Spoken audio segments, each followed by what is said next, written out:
नमस्कार महाराष्ट्र, सुप्रभात. मी आकांक्षा चावडेकर. तुम्ही पाहताय एबीपी माझा. या बुलेटिनमध्ये आपलं स्वागत आहे. बुलेटिनची सुरुवात करूयात पावसासंदर्भातल्या काही बातम्यांनी. दुष्काळाचे चटके सहन करणारा मराठवाडा हा सध्या ओल्या दुष्काळानं ओलाचिंब झालाय. इतका पाऊस झालाय की मराठवाड्याच्या नाकातोंडात पाणी गेलंय आणि जनजीवन हे देखील ठप्प झालंय. दसऱ्याला कापणीला आलेल्या पिकांचा डोळ्यांसमोर चिखल झाला आणि जागेपणी पाहिलेलं स्वप्न ही देखील वाहून गेली.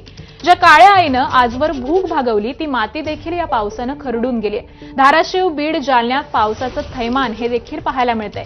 ज्या मराठवाड्याला दुष्काळात रेल्वेनं पाणी पोहोचावं लागलं होतं तिकडे आता हेलिकॉप्टरमधून लोकांचं रेस्क्यू करण्याची वेळ आली आहे. खरीपाचा हंगाम आधी दुबार पेरण्यांनी वाया गेला आणि आता अस्मानी संकटानं डोळ्यांना धारा लागल्यात.